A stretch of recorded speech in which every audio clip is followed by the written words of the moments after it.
Acerca el micrófono, por favor. Buenas tardes, muchas gracias por la invitación y buenas tardes también a las personas que nos escuchan y nos ven también por las redes sociales. Los retos fundamentales de la Defensoría o la defensa pública, uno que ha visto un trabajo a quien sucede, nosotros personalmente valoramos que hizo un excelente trabajo como primera directora de defensa pública, excelente trabajo. Pero hay una serie de retos, incluso hay gente que cuestiona que se invierta un importante presupuesto, se forme defensores públicos para que a delincuentes se le dé una excelente defensa y que en un momento hubo que plantear también el derecho a la defensa de las víctimas porque estaba cogiendo el asunto. De repente, el que violaba la ley tenía una excelente defensa, porque hay una buena formación, repito, de los defensores públicos. Entonces una víctima se quedaba entre un abogado que le podía hacer un favor, si no tenía recursos, o la indefensión casi total, siendo la víctima. Entonces, el reto fundamental y ese ajuste, ¿cómo lo vamos a hacer? ¿Qué ha pasado con la Oficina Nacional de Defensa Pública? Ajá. Fíjense que la Oficina Nacional de Defensa Pública se crea a raíz de la nueva normativa procesal penal. Estamos hablando del 2002. Correcto. Ya venían los aprestos y preparando ya un equipo de defensores para que entren con la nueva normativa procesal penal. Porque anteriormente, ¿qué teníamos? Abogados de oficios. Y los abogados de oficio estaban apostados en salas penales. Y a partir de ahí era que podían ejercer y defender. De hecho, a una persona le aplicaban mandamiento de prisión y no tenía un abogado que lo representase. O sea, en instrucción no. No, había que esperar en la sala de audiencia, en el juicio de fondo, a los fines de que un abogado de oficio pueda asistir. Iniciar ahí en el Imagínense la conculcación de derecho en la etapa previa, en la etapa de investigación para esa persona. Exacto. Entonces, la defensa pública, cuando se forma, porque el Código Procesal Penal se estiló para que inmediatamente una persona es detenida, tenga un abogado defensor. Y de hecho los principios lo establecen. Desde que una persona es detenida, debe de solicitar o requerir un abogado o el Estado le asigna uno, como en Estados Unidos, sí, Europa y Centroamérica. Entonces, ¿qué ha pasado con la legislación anglosajona? Exacto. ¿Qué ha pasado con la Oficina Nacional de Defensa Pública? La Oficina Nacional de Defensa Pública dependía administrativamente de la Suprema Corte de Justicia. Se desprendió de la Suprema Corte de Justicia y ya es autónoma definitivamente 5 años después, conforme a lo que establece la ley 277-04. Nos separamos de la Suprema Corte de Justicia. Somos una institución autónoma. La Escuela Nacional de la Judicatura es la academia que examina, prepara, forma a los defensores públicos. ¿Qué ha pasado en nuestra institución?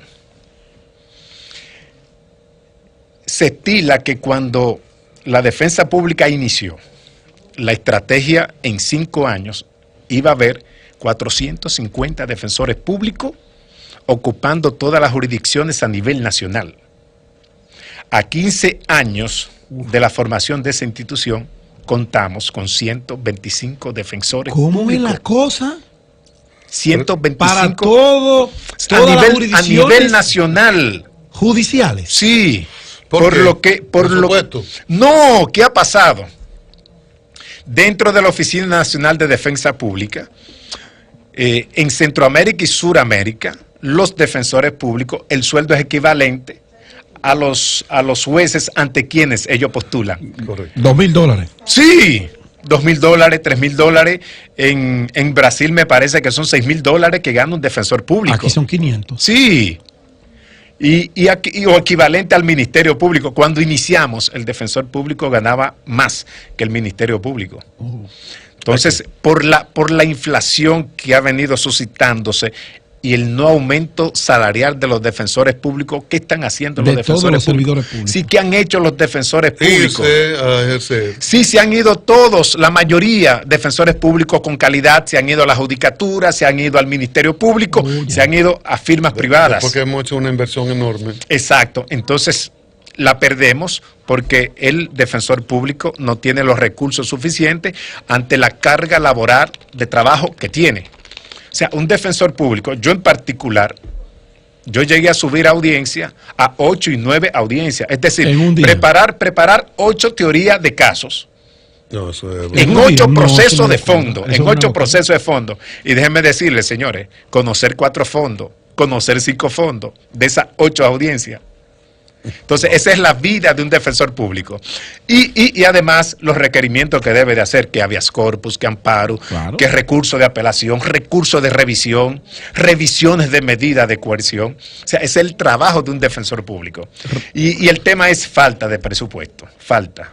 ¿Cuánto ¿Cómo- estimas, disculpe, Ahorita, Cristian, ahorita. cuánto estima usted, Rodolfo, que llega a una institución que usted conoce, porque usted llegó al grado 3 de los defensores, van escalando, Sí, ¿verdad? hay defensor diferentes. 1, defensor Yo 2, llego defensor nuevo, 3. soy el 1, después... Y Valentín así es, llegó a 3A o 3 Plus, que dentro de la categoría de defensores del escalafón. del escalafón, Bueno, exacto. sí, uno de los pocos que llegó a Entonces, 3A, dio el paso ahí. 3 Plus, Ya, exacto. director. ¿Cuánto entiende usted que debe ser el presupuesto o cuánto necesitan para hacer someramente viable el ejercicio de la Defensoría Pública?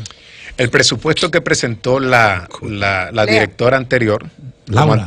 Laura, como anteproyecto. Es un buen trabajo, Laura. Sí, hizo un buen trabajo, es innegable, porque estructuró la institución, fomentó formación continua, pero el presupuesto que se estimó para este año fue de 1.200 millones. 1.200 millones. O sea, para poder abarcar a nivel nacional los defensores que faltan. ¿Cuánto y le además, dieron? ¿Ese es un aumento de cuánto? Respecto no se hizo al aumento 18? este No se año. hizo aumento. No, O sea, estamos en la misma situación. quedó en O 554 sea, ustedes millones. solicitaron 1.200, pero solamente le dieron 500. No, se quedó el presupuesto anterior. ¿Cómo?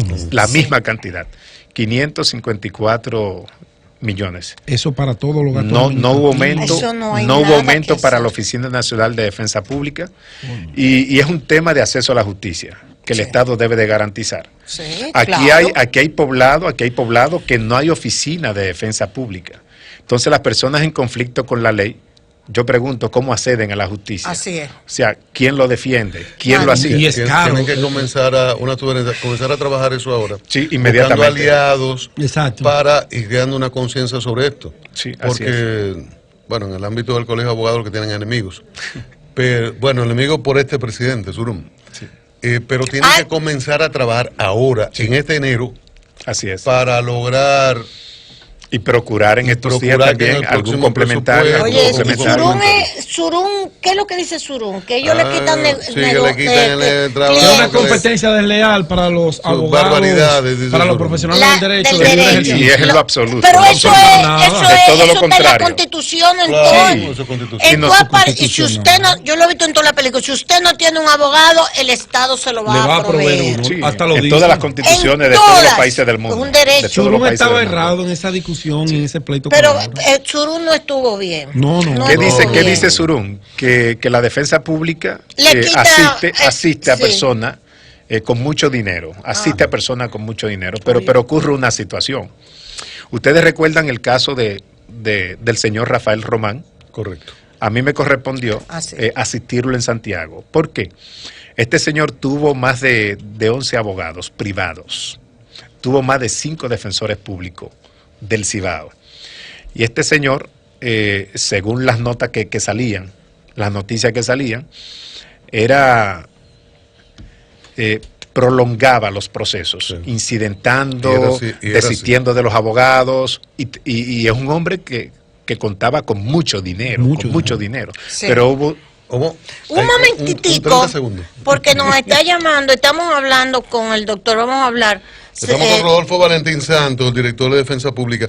Pero un segundito para hablar con Servio Tulio Castaños. Por la cuestión que tuvimos hace un rato vicepresidente de FINJUS. De FINJUS, sobre la cuestión de su crítica y lo que se comentó de que él apoyaba, etcétera. Adelante, Servio. Ejecutivo de FINJUS. Seguimos. Es el que debería ser presidente de la Suprema. Suprema. Decirle que Servio Tulio es director de Defensa Pública. Es parte del Consejo de la Defensa Pública. Sí, es parte. ¿De la escuela o de la? Del Consejo, él lo dijo. De la Oficina Nacional de Defensa Pública. Cuando Laura, acuérdate que él defendió a Laura. La defensa pública. Él defendió a Laura. ¿Y tú estás de acuerdo con ese planteamiento de Servio Tulio de que la Suprema Corte es un órgano eminentemente político y que debemos buscar no los jueces de carrera, sino los menos malos? No necesariamente eminentemente político. No, él no dijo eminentemente político, que está vinculado a la política. Eso lo dijo, como en todas partes. Y el constitucional que es eminentemente político. Sí, el constitucional sí. La Suprema no. Vamos a redondear la Suprema no. Lo que estaba tratando Rodolfo Valentín Santos hace un momentito. Le introduje el tema de la actitud del Colegio de abogados frente a la del doctor Surún, por lo menos. Del doctor Surún en particular. Aunque aquí vinieron otros en esos momentos y tuvimos una discusión agria, nosotros en defensa de la labor de Laura.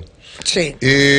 Entonces, el doctor Rodolfo Valentín comenzaba a hacer una explicación de el caso de Santiago y aquel señor cuyo nombre no quisiera recordar, de los tantos incidentes. Y entonces usted fue abogado de él, no terminó la idea. Sí, ¿Por qué tuvo que ser abogado de él? Exacto. ¿En qué contexto asume? Exacto. Hay situaciones que se dan complejas para asistir a una persona que tenga dinero. En este caso de Adriano Román, muchos incidentes. Este caso tenía 4 años que no se conocía precisamente, porque permanentemente vivía cambiando de abogado. De hecho, en los últimos abogados fueron 5 defensores públicos. Y Laura me llama aquí, que estoy aquí en el distrito, y me dice, Valentín, yo quisiera que tú vayas allá, converse con él, a ver si lo puede convencer para que tú le dé asistencia, porque tenemos una situación. Se nos está achacando el hecho de que se están reenviando todas las audiencias por la Oficina Nacional de Defensa Pública, y no era el tema. El hecho es que subían defensores públicos y él en estrado lo mandaba a bajar. Sí. Y hay un tema que el imputado puede elegir el abogado, pero cuando esto se hace excesivo, entonces raya ya con lo que establece el debido proceso, porque yo entiendo que hay personas que deben de conocer su caso, deben de conocer su proceso, y ya habían 4 años. Sí, cuando yo abordo a este señor, un expediente de 4.000 y 5.000 páginas caso, cuando yo lo abordo, bueno, le caí en gracia como defensor público, le caí en gracia y aceptó que yo le asistiera, que yo le defendiera. Que una persona le cayera en gracia a ese monstruo. Ese monstruo. Sí. Porque lo abordé, le dije cuál era mi intención, eminentemente asistirlo a él, sin mirar para ninguno de los lados. Sí. Quizá le habló con franqueza y sin temor. Exacto. Parece que fue por ahí la cosa. Exacto. Porque él infundía miedo. Y de hecho, conocía su proceso al dedillo. Era terrible. Conocía su proceso al dedillo y me abordaba con preguntas, pero ya yo estaba preparado para responder porque ya el caso venía y yo tenía ya que tener conocimiento del proceso y tener mi teoría del caso. Ese es el contexto, no es que la defensa pública buscaba. No, nunca lo buscó. Y la gente tiene que tener asistencia. Y de hecho, legalmente tiene que tener una asistencia. Y de hecho, desde el 2015 al 2017, hubo 30.000 abandonos de abogado privado en los tribunales. Por diferentes razones. Estadísticamente establecido. Por diferentes razones. Falta de pago. Y no es que el defensor público sale a buscar esos casos. ¿Al defensor público se le paga? Claro. Sí, el Estado le paga al defensor público. Privadamente. No, en absoluto. No puede ejercer. No puede ejercer de manera privada. No puede ejercer. Entonces, hay situaciones. Ni puede ser abogado. Bueno, aquí yo soy defensor público, pero soy abogado privado de otro. Un picoteo. En el caso de Valentín, independientemente de llevar procesos penales, criminales, también llevaba los procesos disciplinarios a favor de jueces, fiscales y defensores públicos. O sea, podría yo sí entrar en esa rama. Valentín. Y de hecho lo asistía. Valentín, entonces, hay un criterio, ¿cómo diríamos? Un pliego de exigencia que determinan a quién podemos asistir de acuerdo a su nivel económico y a cuál no. Mira. O sea, fulano de tal, un empresario, cae preso, se supone que él tiene con qué pagar su abogado, pero él no tiene abogado. ¿Qué pasa ahí con la Defensoría Pública? Miren, señores, Un estudio social, el artículo 2 de la Ley Orgánica de la Defensa Pública establece que la Defensoría Pública dará asistencia a aquella persona que requiera un abogado o no tenga los recursos económicos. Okay. Y esto lo refrenda en la Constitución del 2010, en el artículo 176, establece muy claramente para aquel que no tenga abogado. Y yo creo que el espíritu del constituyente es que la no discriminación respecto a que las personas tengan acceso a la justicia. A la igualdad. Exacto, pero el artículo 5 de esta ley establece que cuando una persona adinerada requiera los servicios de la defensa pública, entonces se le practicará un examen socioeconómico. Nosotros tenemos trabajadores sociales, sí. Se practicará un examen socioeconómico. Claro, esto se va a desprender de un reglamento que produzca el Consejo Nacional de la Defensa Pública, que tenga establecidos los parámetros para poder asistir a una persona con recursos económicos y poder estimar en las oficinas aquí del país, o sea, cuál podría ser el costo para tal o cual caso y hasta qué instancia se podría llevar. Yo siempre he dicho que cuando esto se instaure, porque tengo conocimiento que se produjo ya una resolución a partir del Consejo para poder llevar a práctica este tipo de situación. Una persona adinerada quiere los servicios de la defensa pública, entonces se hace el examen y con parámetros que tiene esta resolución, entonces poder cobrar. Pero hay un problema ahí porque incluso ha habido casos de narcos que dicen, bueno, yo tengo dinero, yo no lo puedo contratar y persisten en eso. Ahora, no hay proceso si él no tiene defensa. Exacto, al final hay que colocar una defensa. En ese contexto ustedes podrían, por decisión del juez, por decisión del juez, tener que asistir a una gente con dinero. Buen ejemplo, Cristian. Y de hecho, una persona que le embarguen todos sus bienes, cierto, lavado de activos, que esté procesado y no tenga de dónde pagar a un abogado. Claro. Entonces la justicia no puede detenerse ni pararse. Claro. Y además de eso, si el tribunal lo requiere, es una sentencia de un juez. Y entonces debemos de darle asistencia. Y narcos a veces, para negar la acusación, dicen, no, que yo no soy eso, yo no tengo dinero. Se da el caso de que personas que con dinero, como dicen en el burgó popular, se tiran a muerto. Exacto. Y se hacen asistir por un defensor público para demostrar no solamente a la sociedad, ante los jueces, de que no tiene recursos económicos, económicos. Pero para eso entonces se va a hacer el estudio socioeconómico, donde se van a ir a diferentes instancias del Estado, los impuestos que este señor ha pagado. Sí. A ver cuántos certificados financieros tiene. Exacto. Entonces, claro, las instituciones financieras van a tener que contribuir y apoyar, Rodolfo, en ese sentido. Valentín Santos, director de la Oficina de la Defensoría Pública, calendario de trabajo, ¿cuáles metas tiene Valentín para este año, que es su primer año, al frente de una institución tan demandada como esta? Eso es así. Fíjense, durante los aprestos de mi campaña, en las aspiraciones a la dirección, digo yo, porque publiqué mis aspiraciones a través de las redes sociales y los medios, porque siendo una persona abierta, un libro abierto y la comunidad jurídica en el ámbito penal y en otras materias ya conocen a Valentín, porque dentro del sistema judicial ya cumplí 26 años. Porque empecé como alguacil, abogado de oficio. Cuando empezó entonces la defensa pública, di el salto a abogado de oficio a defensor público. Nunca he salido de la defensa pública. Y conozco... Cuando era Costa Rica no estabas ahí. ¿Cuándo? Cuando era Costa Rica, que era ahí en la calle Delgado, que lo tuvo Finjus y después lo tuvo la Suprema. ¿Cómo Costa Rica? La defensa pública inició por los años 96, 97, pero con el comisionado por allá, Aura Celeste, pero no tuvo ningún tipo de relevancia porque no tenía el apoyo económico. Y se mantuvieron entonces los abogados de oficio. Sí, porque hay un local todavía que ahora pertenece al Poder Judicial, que comenzó a operar ahí el proyecto... ¿Zona universitaria? No, en la Delgado, el proyecto de defensa pública, y Finjun lo auspició incluso Lusaid iniciando, pasó a la Suprema y luego se conforma y cobra vida y legalidad, formalidad. Por los años 90. Correcto. Pero ya ese proyecto había terminado, había concluido, falta de presupuesto, se disgregaron los defensores públicos que habían allí, entonces nace el Código Procesal Penal y nace la Oficina Nacional de Defensa Pública. Lo que hay que darle más cuarto a ustedes, tenemos más abogados. Aspiramos a que se la aumente el justicia presupuesto. sea más democrática. ¿Por qué? Porque esta justicia está demasiado económica. La defensa pública es una pata del sistema de justicia, es una pata del sistema de justicia. Si no hay defensa pública, si no hay defensa pública, imposible que exista un Estado social democrático. ¿Ganan pleito siendo ustedes? Sí, ganamos mucho pleito. Son de los mejores. Sí, ganamos mucho pleito. Doña Consuelo, sí, ganamos mucho pleito.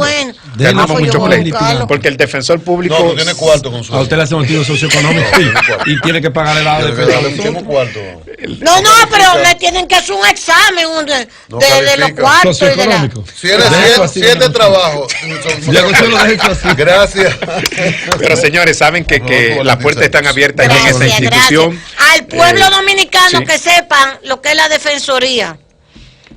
Que aquí hay demasiado preso preventivo. Eso es parte del lío de la justicia. Ese es otro tema. Sí. Y abogados pasilleros ¿De qué pasa? Es un exceso de prisión preventiva que existe. Un exceso de prisión preventiva. Cuando el código está diseñado para que hayan menos presos. Lo que pasa es que todos los judicializan. Ya hay plazo fatal. Oye, todos los judicializan. Populismo, el famoso populismo penal. Deberían meterlos presos. Que se puede resolver en la Hay que meterlos presos. Y de hecho, señores, miren este tema. Es verdad. Los jueces que conocen de medida de coerción imponen 1 año de prisión preventiva.